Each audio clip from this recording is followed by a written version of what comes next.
welcome to our Local Talk program. We are live today at Granville Museum here in downtown beautiful Oxford. My name is Trey Snyder. Our phone number 919-618-9258 if you're tuned in by way of our video.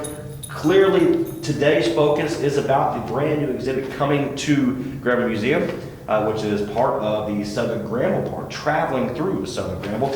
So real quick, Ms. Tony Ann, how are you today? I'm doing great. I appreciate it. I'm looking forward to kind of seeing what all this is about. You can see in the background all sorts of different roads and territory we're going to focus on today. We have Mr. Billy as well, really focusing on the tobacco side today, of course, with your background in not only radio, which is fascinating to me, but especially the tobacco side here in the Granville County area. We're going to focus on that as well. But how are you, sir? Beg pardon? How are you? I'm fine, thank you. Thank you so very much. Absolutely. So, Tony, talk a little bit more about the exhibit itself. What was one of the reasons you wanted to bring, of course, country roads traveling through Southern Granville? So talk a little bit more about the exhibit itself. Well, this came about as we were back in a couple of years ago preparing for the 275th anniversary of Granville County. And as we focused on the 5 municipalities in Granville County, folks from other communities were coming in and they'd say, well, what about Northside? Or what about Wilton or whatever? And Stephanie and I kind of looked at each other and we said, yes, that'll be next. We'll focus on the communities at each end of the county. And so here we are, ready to kick off the Southern Granville communities. So a lot of things, you're looking at the video here, a lot of those, some people might not realize that is part of Southern Granville, Yes. which is, again, I've lived here now for 12 years and I'm looking at some of these towns like, I don't even know what that is. Yes. So Yes. that's we're going to dive into that Yes. here as well. So I appreciate you for having us today. And so, Billy, talk a little bit more for you regarding the Southern Granville Park and the tobacco side in general. Yeah, very few people realize the role that Southern Granville County played in developing tobacco and bringing tobacco, expanding the tobacco culture in North Carolina. When Buck Duke gathered his success in Durham with American Tobacco Company, his supplies came from Granville County. His supply of tobacco came from Southern Granville County, the Dutchville Township, north side, if you will. And that area with, oh good Lord of mercy, to name just a few, the Tillies and the Lyons and people like that, the Adcocks, provided premium tobacco. As a matter of fact, in the early 20th century, there was an expert in Australia who had 20 tons of soil from Southern Granville County shipped to Australia to try to replicate what we would do here in the county. And it worked because it was not in Granville County. But that part of the county is really the leader in producing bright leaf, bright cured tobacco. It's called a Dutchville wrapper, and it played a major role. And as we go into the 20th century, well, actually out of the 19th century, we have the barn flues that were developed by a man in Granville County. We have all kinds of cultivating methods that were developed here in Granville County. Thanks, Ken. If you're tuning in for the very first time today, this is our Local Talk program, a part of Next Door Radio. My name is Trey Snyder. We are live at Granville Museum here today, talking about the country roads traveling through Southern Granville. And I appreciate you for sharing that. Now, Ms. Tony, we're going to kind of now dive deep into the experience and your kind of mindset when it comes and growing up in the Southern Granville section. Well, I grew up in the Creedmoor area and of course attended Creedmoor schools, churches, and so forth. And I could actually ride my bicycle wherever I wanted to go. Right there on Lake Road, which is the main road between Butner and Creedmoor. Not a traffic issue, you know, you could just run in and out the neighbors' houses, visit, you know, and and everything. And then our schools, everybody was pretty close in, you know, you lived right there in the community. And as time went on, of course, that expanded out to where it is today. But I think it was the privilege of having a father who had a barbershop in Main Street, Creedmoor, and I could go there after school and go to the different businesses, but mainly to the Creedmoor drugstore every day after school. He would send me up there to get him an orangeade or a Coke with cherry, and then I could get whatever I wanted. And I felt safe in doing that, even as a younger child. But it was a friendly community, and it was just a good place to grow up. And then, of course, growing up during that time and before, there are different stories about different things there in the town. There was a major fire before my time that took out a block. Then there was another fire, and I don't remember exactly. And Billy, you might remember when it was. It took out another major area in Creedmoor, and of course we've talked before about the fire that occurred at Creedmoor Elementary School in the late 60s. The reason I refer to fires because the Creedmoor Volunteer Fire Department was very, very important during that time period, and I'll reflect back talking about tobacco and so forth, because this time of year there would be a lot of tobacco barn fires. Yeah. And I remember that because, again, as my father, my whole family was involved with the fire department, and wherever we were, that siren went off. No matter what we were doing, we better make a beeline to that car because we were heading out to the fire situation. Yeah, so Billy, can you expand a little bit more about that when she says about the tobacco fires when it came to, again, right now the heat index is above 98. There's been, sports being, canceled because of it, and this week has been crazy. But talk a little bit more about that and expand on what she said when it comes to the tobacco fires throughout the barns. The tobacco barns. Yes, sir. Okay, there's several approaches I can use in relation to what she just said, and as she was talking, I remembered a lot of those things. First of all, farmers cured the tobacco in a 16 square foot tobacco barn and 500 sticks.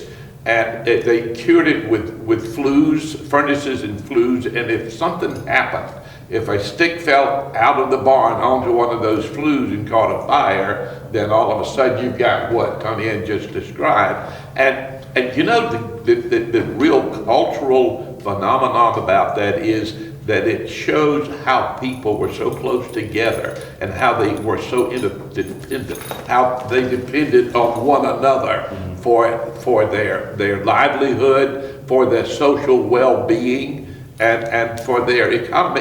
And in my neighborhood, in Northern Granville County, I can remember barns catching on fire, and the whole neighborhood would stop, as Tony Ann said, and go and help put that fire out. And not only that, but if the barn burned down, then they would stop and help rebuild the barn. And this is called kinship.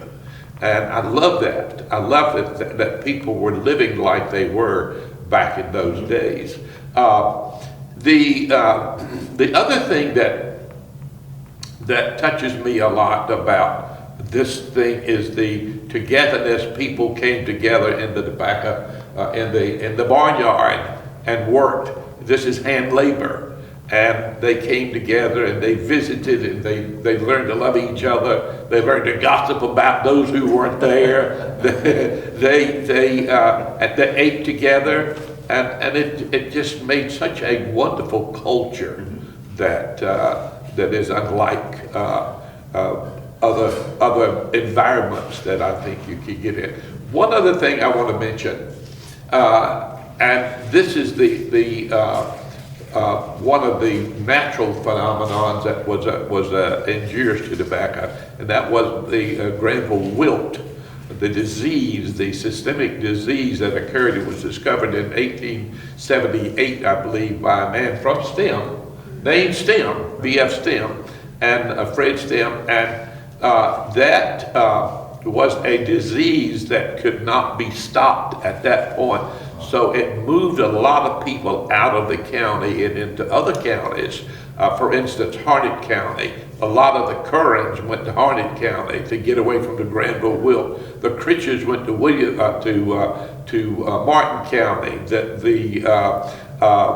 Oh good Lord, the Gazorts went to Wilson County.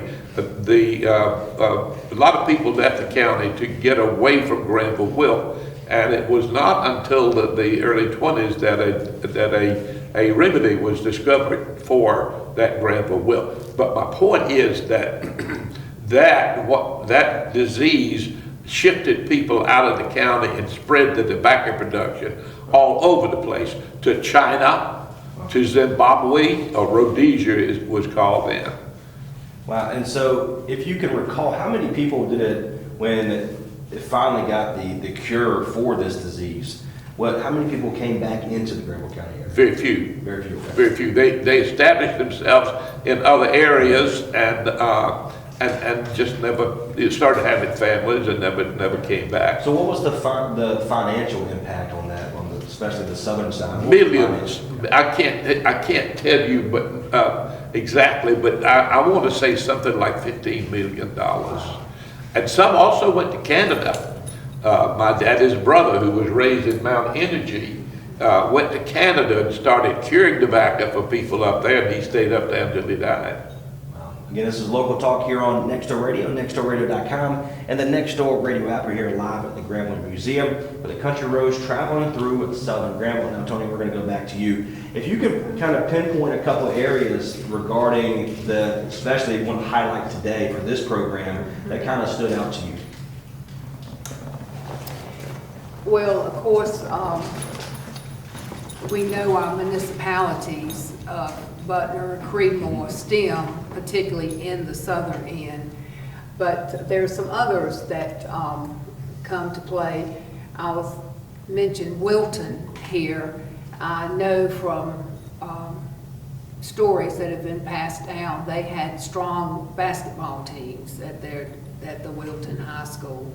I'd also refer to STEM as also having strong basketball teams, and I relate to that because my mother played basketball, and so I know stories and different ladies that played with her, and then we've seen in our archives about the teams, the men's teams, and we also had some baseball players to come through some of those areas too. So I'm not going to give all my details away because I want people to come here and read and see, because we are going the extra mile to represent all of the 30-some communities in Southern Granville County, to have some detail about each one, if not pictures and details. But those were a couple of things, and I know there are people out there that really want to know how shoe fly got its name. Yeah. You've got to come here and find out. Little tease, I like it. Yes, And yes. Billy, I'll ask the same to you. Pinpoint a couple of, don't give everything away. We want, because I know you'll be here as well. But kind of pinpoint a couple of the areas that kind of really stood out to you as well.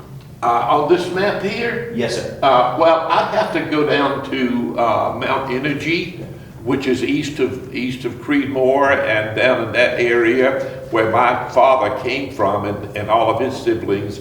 And my daddy used to talk to me about, number one, having to walk to school in the snow for 2 miles and stuff like that. But that was the area, that all over to Napa the Reeds, if you call it, in Dutchville Township.